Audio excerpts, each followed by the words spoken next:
মান খাফা মাকাম রাব্বিহি জান্নাতান। রব্বুল আলামিন বলেন তাদের জন্য দুইটা জান্নাত। কয়টা জান্নাত? যুবক আলোচনার মধ্যে বসেছিল, যুবক আলোচনা শুনে যুবকের অন্তরের মধ্যে আলোচনা গেঁথে গিয়েছে, যদি আমার মধ্যে রব্বুল আলামিনের ভয় থাকে, রব্বুল আলামিনের পক্ষ থেকে দুইটা জান্নাত। কয়টা জান্নাত? কে ভয় করো হাক্কা তুকাতি, ভয় করার মতো ভয় করো, এমন ভয় করো যেই ভয় করেছিল সাহাবা রাদিয়াল্লাহু আনহুম, এমন ভয় করো যেই ভয় পেয়েছে রাসূল করিম সাল্লাল্লাহু আলাইহি ওয়াসাল্লাম, এমন ভয় করো যেই ভয় পেয়েছে প্রত্যেকটা পয়গম্বর। কি বলেন, ঠিক কি ঠিক না? পয়গম্বররা যেমন আল্লাহ রাব্বুল আলামিনকে ভয় করেছেন, সাহাবা রাদিয়াল্লাহু আনহুম যেভাবে আল্লাহ তাআলাকে ভয় করেছেন, তেমন ভয় আমাদের মধ্যে আনতে হবে।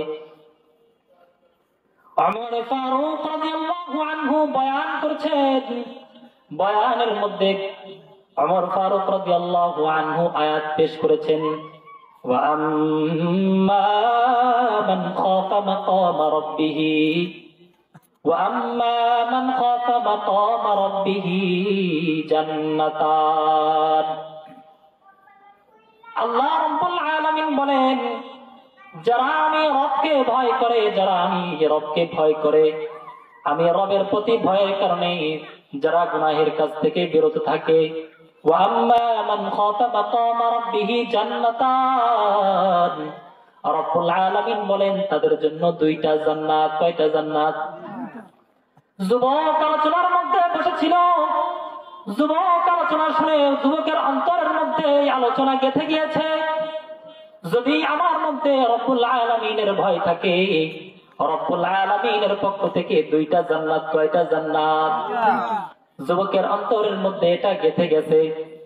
যুবক বয়ান শুনে বাড়িতে যায়, বাড়িতে যাবার সময় এবার সুন্দরী একজন মহিলার সঙ্গে দেখা হয়ে গেছে।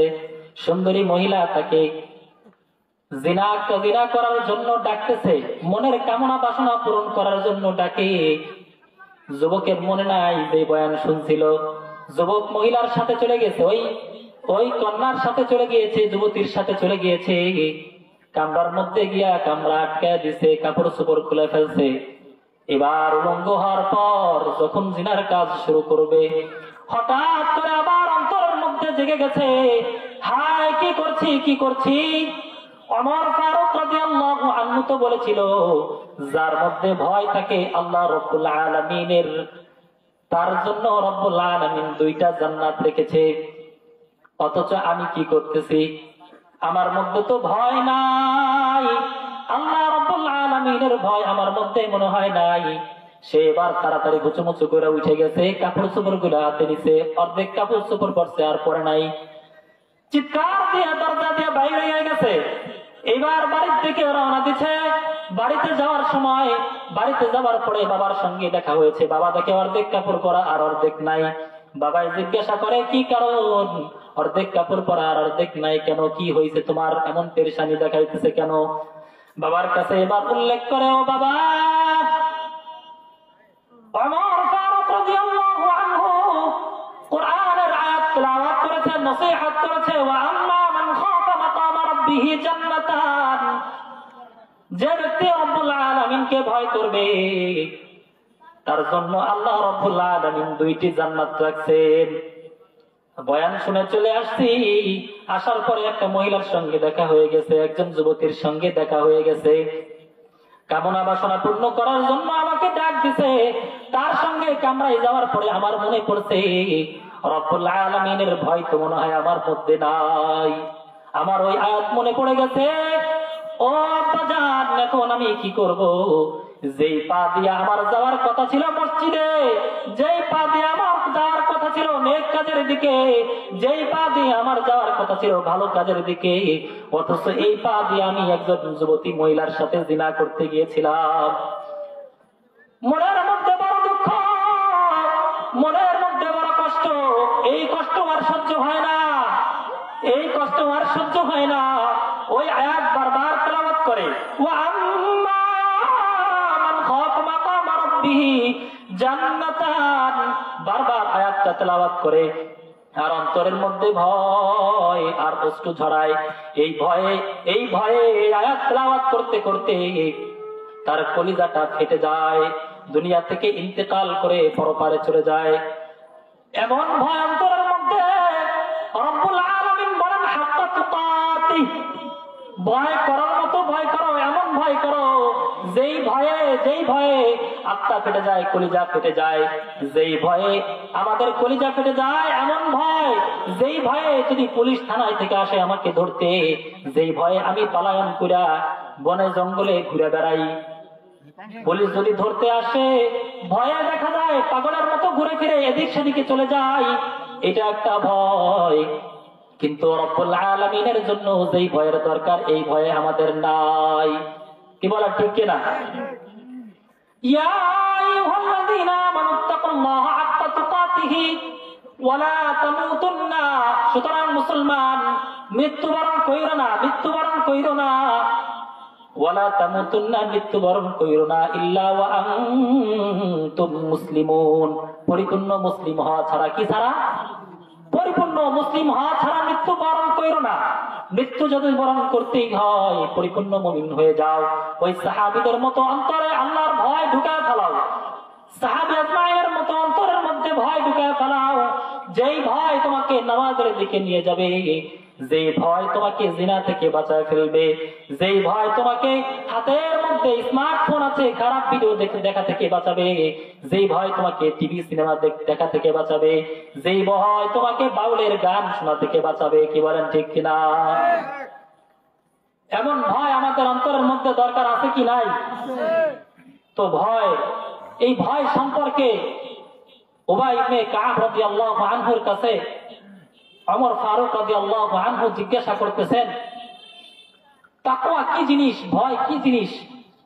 যখন তাকওয়া সম্পর্কে জিজ্ঞাসা করা হলো, এবার যখন জিজ্ঞাসা করা হয় উবাই ইবনে কাব রাদিয়াল্লাহু আনহু পুনরায় তাকে আবার জিজ্ঞাসা করেন, আচ্ছা বলো তো ওমর, তুমি কখনো কোনো কাঁটাযুক্ত পথ পাড়ি দিয়েছো নাকি? কাঁটাযুক্ত পথ কখনো তুমি অতিক্রম করেছো? ওমর ফারুক রাদিয়াল্লাহু আনহু উত্তর দেন, হ্যাঁ অবশ্যই করেছি। বলে, তুমি ওই কাঁটাযুক্ত পথটা কেমনে অতিক্রম করছো ওমর? তখন ওমর ফারুক রাদিয়াল্লাহু আনহু উত্তর দেয়, আমি যখন ওই কাঁটাযুক্ত পথটা অতিক্রম করি খুব সাবধানতার সাথে আমি চেষ্টা করেছি যাতে আমার পায়ের মধ্যে কোথাও কাঁটা বিঁধে না যায়, কোথাও কাঁটা লেগে আমার জামা যেন ছিঁড়ে না যায়, আমি যেন পরবর্তীতে কষ্ট না পাই। খুব ভয়ের সঙ্গে আমি এই পথটাকে অতিক্রম করেছি। এবার উবাই ইবনে কাব রাদিয়াল্লাহু আনহু বলে, এটাই হলো তাকওয়া। এটা কি? এটা হলো তাকওয়া। অন্তরের মধ্যে এমন ভয় থাকবে রব্বে কারীমের জন্য যাতে কোনো হুকুম পালন করতে গিয়ে বেশি পালন না করে ফেলি, আবার কোন হুকুম পালন করতে গিয়ে কম পালন করে ফেলি। কি বলেন? অনেক হুকুম আছে আমরা পালন করি একটু বেশি বেশি করি। কি করি? একটু বেশি বেশি করি। অনেক আছে যেগুলা বিদআত, যেগুলা কি বিদআত। তো আমাদের অন্তরের মধ্যে যদি ভয় থাকে, অন্তরের মধ্যে যদি ভয় থাকে, রাসূল কারীম সাল্লাল্লাহু আলাইহি ওয়াসাল্লাম বলেন, তাকওয়াল্লাহি রাসু কুল্লি হিকমা, সমস্ত তত্ত্ব কথার মূল হলো তাকওয়া, সমস্ত নেক আমলের মূল হলো তাকওয়া। যার মধ্যে তাকওয়া আছে তার মধ্যে নেক আমল আছে, যার মধ্যে আল্লাহ রাব্বুল আলামিনের ভয় আছে তার মধ্যে আমল আছে। কি বলেন ঠিক কিনা? যার মধ্যে ভয় নাই তার মধ্যে আমল নাই।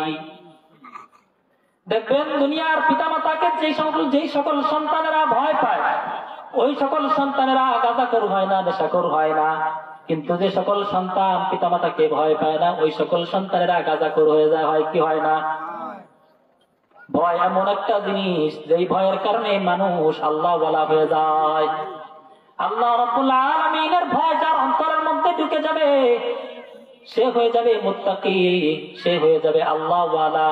আর যারা আল্লাহ ওয়ালা হয়ে যাবে, রব্বে কারীম ঘোষণা করেন, আলা ইন্না আউলিয়া আল্লাহ, আলা ইন্না আউলিয়া আল্লাহ, যার মধ্যে আল্লাহ তাআলার ভয় আছে সে হয়ে যায় আল্লাহর ওলি, সে হয়ে যায় আল্লাহর বন্ধু। আলা ইন্না আউলিয়া আল্লাহ বান্দাদের জন্য আল্লাহ রাব্বুল আলামিন সুখবর রেখেছেন। ওই ভয় পানেওয়ালা ব্যক্তির জন্য আল্লাহ তাআলা সুখবর রেখেছেন। আল্লাহ রাব্বুল আলামিন বলেন, লা খাউফুন আলাইহিম, যারা আমি রবকে ভয় পাবে, যারা আল্লাহ ওয়ালা হয়ে যাবে, তাদের জন্য দুনিয়াতেও কোনো ভয় নাই, আখিরাতেও কোনো ভয় নাই, কবরে কোনো ভয় নাই, পুলসিরাতে কোনো ভয় নাই। যারা আল্লাহ ওয়ালা হয়ে যাবে, যারা আল্লাহর ওলি হয়ে যাবে, যারা আমি আল্লাহ রাব্বুল আলামিনকে ভয় করবে, যাদের মধ্যে তাকওয়া ঢুকে যাবে, ওয়ালা হুম ইয়াহজানুন, আর তাদের দুনিয়াতেও কোনো টেনশন থাকবে না, রিজিক নিয়ে কোনো পেরেশানি থাকবে না, আখিরাতেও কোনো থাকবে না। জোরে বলেন না সুবহানাল্লাহ। আল্লাহ রাব্বুল আলামিন বলেন, ওয়া মান ইয়াত্তাকিল্লাহা ইয়াজআল লাহু মাখরাজা। জোরে বলেন না সুবহানাল্লাহ। আল্লাহ রাব্বুল আলামিন বলেন, ওই বান্দা যদি কোনো বিপদ মুসিবতের মধ্যে পড়ে যায়, তাহলে আমি তাকে তখনই তার নিষ্কৃতির পথ বের করে দেই। জোরে বলেন সুবহানাল্লাহ। আল্লাহ রাব্বুল আলামিন বলেন, ওয়া মান ইয়াত্তাকিল্লাহা ইয়াজআল লাহু মিন আমরিহি ইসরা, সকল কঠিন কাজ তার জন্য আমি সহজ করে দেই। জোরে বলেন সুবহানাল্লাহ। আল্লাহ রাব্বুল আলামিন বলেন, ওয়া মান ইয়াত্তাকিল্লাহা ইউকাফির আনহু সাইয়্যাতি, তার ভয়ের কারণে, তার তাকওয়ার কারণে আমি তার গুনাহসমূহকে মাফ করে দেই। ওয়া ইউযিম লাহু আজরা, আর তাকে মহা পুরস্কারে পুরস্কৃত করব। জোরে বলেন না সুবহানাল্লাহ। বয়ানের সময় কম, আর করতে পারলাম না। যতটুকু বয়ান করলাম, আল্লাহ রাব্বুল আলামিন সর্বপ্রথম আমার মধ্যে তাকওয়া এবং তারপরে আপনাদের মধ্যে রাব্বুল আলামিন পরিপূর্ণ তাকওয়া ঢুকায় দেখ। জোরে বলেন আমিন।